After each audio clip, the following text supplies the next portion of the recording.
कनिका कपूर जी चिल्ला लगाने आई थी भारत में।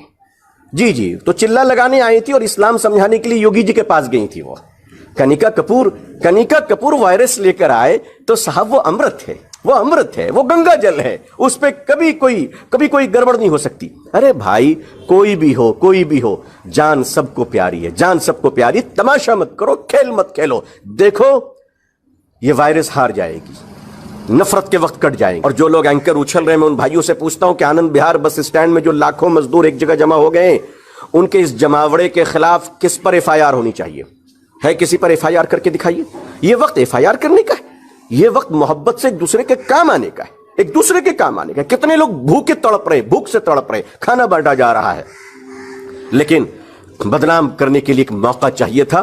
सब पीछे पड़ गए कि अब जो हो रहा है वो निजामुद्दीन से हो रहा है, जो हो रहा है सब तबलीगी जमात से हो रहा है। नफरत के सौदागरों को मैं वार्निंग दे रहा हूं कि यह भारत बहुत महान देश है। पहले तो कोरोना वायरस को कुचलेगा, उसके बाद भारत के सारे धर्म के लोग मिलकर नफरत के वायरस को पांव तले से कुचलेंगे इंशाअल्लाह। उनका एक ही इलाज है, 3 दिन के लिए वो जमात में निकल जाए, सिर्फ 3 दिन। इंशाअल्लाह पूरी जमात समझ में आ जाएगी। 3 दिन जब अपना खाना होना बोरिया बिस्तर लेके चलेंगे और किसी मस्जिद में ठहरेंगे इंशाअल्लाह, तो दिमाग में ठिकाने आ जाएगा, दिल भी ठिकाने आ जाएगा। अल्लाह सही समझ दे। भाई बिना ब्रेक के गाड़ी में मत चलो, मौका मिला है। ठीक है, इख्तलाफ है, जमात से किसी को इख्तलाफ हो सकता है, हमसे किसी को इख्तलाफ हो सकता है, आपसे मुझे इख्तलाफ हो सकता है, लेकिन ये वक्त अगर इख्तलाफ निकालने का है तो मैं इतना ही कहूंगा, कफन के सौदागर शहर में मुर्दे ढूंढ रहे हैं। पिछले 10-15 दिनों से कोई धर्म खतरे में नहीं आया, कोई धर्म खतरे में नहीं आया, कोई किसी को पाकिस्तान नहीं भेज रहा था सुबह उठकर, कोई उल्टियां नहीं कर रहा था, लेकिन अचानक ऐसा लगता है जैसे कोरोना वायरस की दवा मिल गई है। हिंदू मुसलमान वो मीडिया, मुझे बड़े अफसोस के साथ कहना पड़ रहा है, आप लोग भी मीडिया के लोग हैं, लेकिन चंद वो मीडिया जिनके पेट में मड़ोर हो रही थी, रातों की नींद खराब हो रही थी कि उनकी दुकानें कैसे चलेंगी, क्योंकि वो नफरतों की बुनियाद पर ही अपनी दुकान चलाया करते थे। वो नफरत बोला करते थे, नफरत खाते हैं, नफरत पीते हैं, नफरत लेते हैं, नफरतों पे सोते हैं। उनको मिल गया दिल्ली मरकज, निजामुद्दीन, तबलीगी जमात, न जाने क्या क्या कह दिया। मैं पूछता हूं कि भाई होश के नाखून लो। इटली में कौन सी तबलीगी जमात गई थी? चाइना के हुआन में कौन सी तबलीगी जमात थी? अमेरिका परेशान है, वहां कौन सी तबलीगी जमात थी? भारत में भी पंजाब में जो कोरोना वायरस आया, बंगाल में बाहर से ब्रिटेन से लोग आए, लंदन से लोग आए, क्वारंटाइन में भेजे गए। देखिए, तबलीगी जमात दुनिया की वाहिद एक ऐसी मुसलमानों की जमात है जो सबसे ज्यादा लॉ एंड ऑर्डर को फॉलो करती है। सबसे ज्यादा मैं बता दूं आपको, इनके जब इज्तिमात होते हैं तबलीगी जमात के, तो 20 लाख 25 लाख तो मामूली बात है लोगों का जमा होना। 50-50 लाख लोग जमा होते हैं। ट्रैफिक का मसला खड़ा नहीं होता, लॉ एंड ऑर्डर का मसला खड़ा नहीं होता। उस इलाके के पुलिस कांस्टेबल से लेकर पुलिस कमिश्नर तक आराम से सांस लेते हैं। मैंने इज्तिमात अटेंड किए हैं बिहार के चीफ मिनिस्टर नीतीश कुमार साहब के साथ। मैंने वो अपने साथ मुझे लेकर गए बिहार के इज्तिमा में, उनको पूरी मैंने तबलीगी जमात के बारे में बताया ऑनरेबल चीफ मिनिस्टर साहब को। पूर्णिया में 25 लाख का मजमा था, वो हैरान हो गए। नीतीश कुमार साहब मुझसे कहने लगे कि मैंने इतना वेल डिसिप्लिन जमात दुनिया में नहीं देखा। मैंने खुद उनको एक्सप्लेन किया था। आज ये चंद मीडिया वालों को लग रहा है और एक बिके हुए शख्स वसीम रिजवी को लग रहा है कि दुनिया की सबसे खतरनाक जमात है। मुझे अफसोस है, तबलीगी जमात जंगल में किसी चंबल की घाटी में नहीं है, ये दिल्ली के सीने पे बैठा हुआ है, और दिल्ली हमारे भारत का दिल है। और यहां 1000, 2000, 9000, 10,000 लोग, तो ये तो रोजमर्रा की कॉमन चीज है। वो पूरी दुनिया से लोग जमा होते हैं क्योंकि वो शांति का उपदेश देते हैं। तबलीगी जमात ने अगर कभी गलती की होती तो 100 ईयर्स की उसकी इतिहास है, निकालिए, खंगालिए उसकी तारीख को। हमारे देश के नेशनल सिक्योरिटी एडवाइजर जनाब अजीत डोभाल साहब कितने बड़े इंसान हैं, कितने बड़े ऑफिसर हैं, हम सब जानते हैं। वो अभी चंद दिनों पहले मरकज निजामुद्दीन तशरीफ ले गए। अगर मरकज निजामुद्दीन दागी इलाका होता तो क्या हमारे अजीत डोभाल जी कभी जाते? अगर मरकज निजामुद्दीन में गलत लोग होते, क्रिमिनल लोग होते, आतंकवाद लोग होते, तो क्या जनाब अजीत डोभाल साहब कभी तशरीफ ले जाते? अजीत डोभाल जी जानते हैं, अजीत डोभाल साहब जानते हैं कि वहां शरीफ लोग रहते हैं, ईमान की तरफ बुलाने वाले, दीन की तरफ बुलाने वाले, सच्चाइयों की तरफ बुलाने वाले, ईमानदारी की तरफ बुलाने वाले। तबलीगी जमात दुनिया की वाहिद ऐसी जमात है जो गली गली घूम के चाय की दुकानों से, अड्डों से, क्लब से, कैरम बोर्ड से, ताश के पत्तों से, गांजा पीने वाले, चरस पीने वाले भाई कहकर, प्यारे कहकर, बेटे कहकर, चेहरे को चूम कर उनको मोहब्बत से बुला के मस्जिद की तरफ लाती कि देखो सच बोलो, ईमानदारी से चलो, बेईमानी मत करो, मिलावट मत करो। अच्छे बुरे लोग हर जगह होते हैं, लेकिन अच्छे और बुरे लोगों की वजह से आप किसी जमात को दागी नहीं कह सकते हैं। तबलीगी जमात दुनिया की एक साफ सुथरी जमात है। हाँ, मुझ जैसा इंसान गंदा हो सकता है, हाँ मुझसे गलतियां हो सकती है, लेकिन मरकज में जो लोग जमा हुए 2,500-3 हजार, एक मामूली बात है वहां पे जमा होना। लेकिन इस बात को मत भूलिए कि 2,500-3 हजार लोग जब जमा हुए थे, उस वक्त भारत में लॉकडाउन नहीं था। उस वक्त कोरोना वायरस दुनिया में आ रही थी, मगर भारत सरकार ने कोई गाइडलाइन नहीं दिया था, वहां मशवरे चल रहे थे। लॉकडाउन आपने स्टार्ट किया, 2,500 में 1,500 लोग जा चुके थे, 1,000 लोग अटक गए।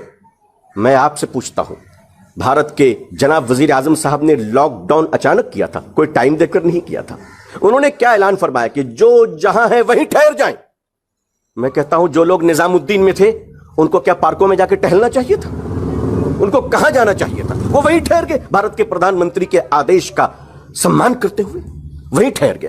अब हजरत निजामुद्दीन, मरकज के बुजुर्गों ने, जिम्मेदारों ने, हजरत जी ने पुलिस को, एडमिनिस्ट्रेशन को लिख लिख कर दिया कि हमारे पास 1,000 लोग मौजूद हैं, इनको भेजने का इंतजाम कीजिए। देखिए, जब आदमी फंस जाता है ना, ये लोग कहते हैं ना छुपे हुए हैं, इनकी मानसिकता गंदी है। वैष्णो देवी के मंदिर में अगर लोग फंस जाए श्रद्धालु, तो हम कभी छुपे हुए का शब्द का प्रयोग नहीं करते, हम कहते फंसे हुए।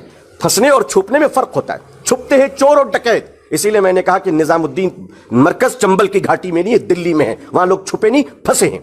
जब लोग फंस जाते हैं तो उनको रेस्क्यू करने की जिम्मेदारी सरकार की होती है, आर्मी की होती है, फौज की होती है। जब 370 खत्म करना था कश्मीर में, तो वहां जितने दर्शन करने के लिए श्रद्धालु गए थे, उनको हमारी आर्मी ने रेस्क्यू करके निकाला और बाहिफाजत लाया। किसी को चोट नहीं लगी। हम अल्लाह का शुक्र अदा करते हैं कि सारी इंसानियत महफूज रही। दिल्ली निजामुद्दीन के मरकज ने देखिए, निजामुद्दीन जो बंगले वाली मस्जिद है, जो तबलीगी जमात का मरकज है, उसके चंद कदम फासले पर पुलिस स्टेशन है। पुलिस को सब कुछ मालूम है। अगर पुलिस कहती हमको नहीं मालूम है, तब तो सरकार को सोचना चाहिए कि वो क्या कर रही है। पुलिस इंटेलिजेंस के बंदे वहां पे हमेशा घूमते रहते हैं। आपने जब लॉकडाउन किया, हमने आपके फरमान को माना है, हम सरकार के साथ हैं, हम भारत के माननीय प्रधानमंत्री जी के साथ हैं। दारुल उलूम देवबंद ने, ऑल इंडिया मुस्लिम पसंदीदा बोर्ड ने, इमारत शरिया बिहार ने, हजरत मौलाना सैयद मोहम्मद वली रहमानी साहब दामत बरकातुहुम ने, जमात इस्लामी ने, जमीयतुल उलमा हिंद ने, मिल्ली काउंसिल ने, मुशावरत ने, देवबंदी ने, बरेलवी ने, अहले हदीस ने, शिया ने, सब ने ऐलान किया कि हम लॉकडाउन को मानेंगे। उसी ऐलान की बरकत है कि आज मस्जिद में बाहर से नमाज पढ़ने नहीं जा रहे, मैं अपने घर पे नमाज पढ़ रहा हूं। 2-3 आदमी, मौजिन साहब, इमाम साहब मस्जिद को आबाद रखे हुए। अगर हम नहीं मान रहे हैं तो कैसे चल रहा है? लेकिन आपने निजामुद्दीन पे बंगले वाली मस्जिद में फंसे हुए लोगों को आपने क्या क्या कह दिया। मैं पूछता हूं, लॉकडाउन के बाद 2-2.5 लाख लोग दिल्ली के आनंद विहार बस स्टैंड पे जो मजदूर फंस गए थे, उनका टेस्ट करवाया आपने? जरा उनका भी टेस्ट करवाइए, फिर पता चल जाएगा कितने इफेक्टिव लोग हैं। आपके पास, हमारे पास कोई साधन नहीं, हमारे मजदूर फंस गए। लोग 400-400 किलोमीटर अपनी फैमिली को, अपने 20 बच्चों को गोद और कंधे पे लेकर देश में चल रहे हैं। आपने 4-5 दिन का वक्त दिया होता, वार्निंग दी होती, उसके बाद कोई नहीं जाता, आप उसे कल्पित समझ सकते हैं।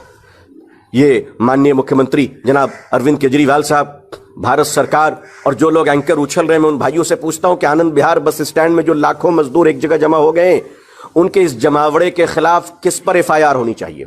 है किसी पर एफआईआर करके दिखाइए। हिंदू भाई, मुसलमान भाई, सिख भाई, पारसी भाई, क्रिश्चियन भाई, सब मिलकर हम लोगों की जो अगली लड़ाई होगी, वो भारत में नफरत वायरस के खिलाफ होगी। वसीम रिजवी नफरत वायरस क्रिएटर है, वो नफरत के वायरस तैयार करता है। लेकिन वसीम रिजवी, याद रखो, तुम 1000 तलवे चाट लो, एक दिन तुम्हें उस तलवे में जहर चाटना पड़ेगा। तुम इज्जत नहीं पा सकते, तुम्हें अल्लाह ने इज्जत नहीं रखी है।